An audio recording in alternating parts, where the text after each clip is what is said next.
மட்டக்களப்புக்கு வந்த பிறகு இப்படி ஒரு பொழுதுபோக்கு இருக்கா அப்படின்னு சொல்லி வியக்க வைத்த ஒரு பொழுதுபோக்கை நான் கண்டேன்.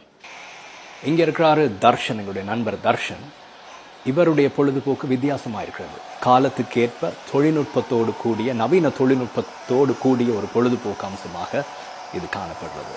வெளிநாட்டுகளுக்கு போயிட்டு அமெரிக்காவிலேயோ கனடாவிலேயோ ஃப்ரான்ஸ்லேயோ இந்த ரயில்வே ட்ராக்ஸ் அல்லது இந்த ட்ரெயின் போகிற மாதிரிகளை பார்க்க தேவையில்லை.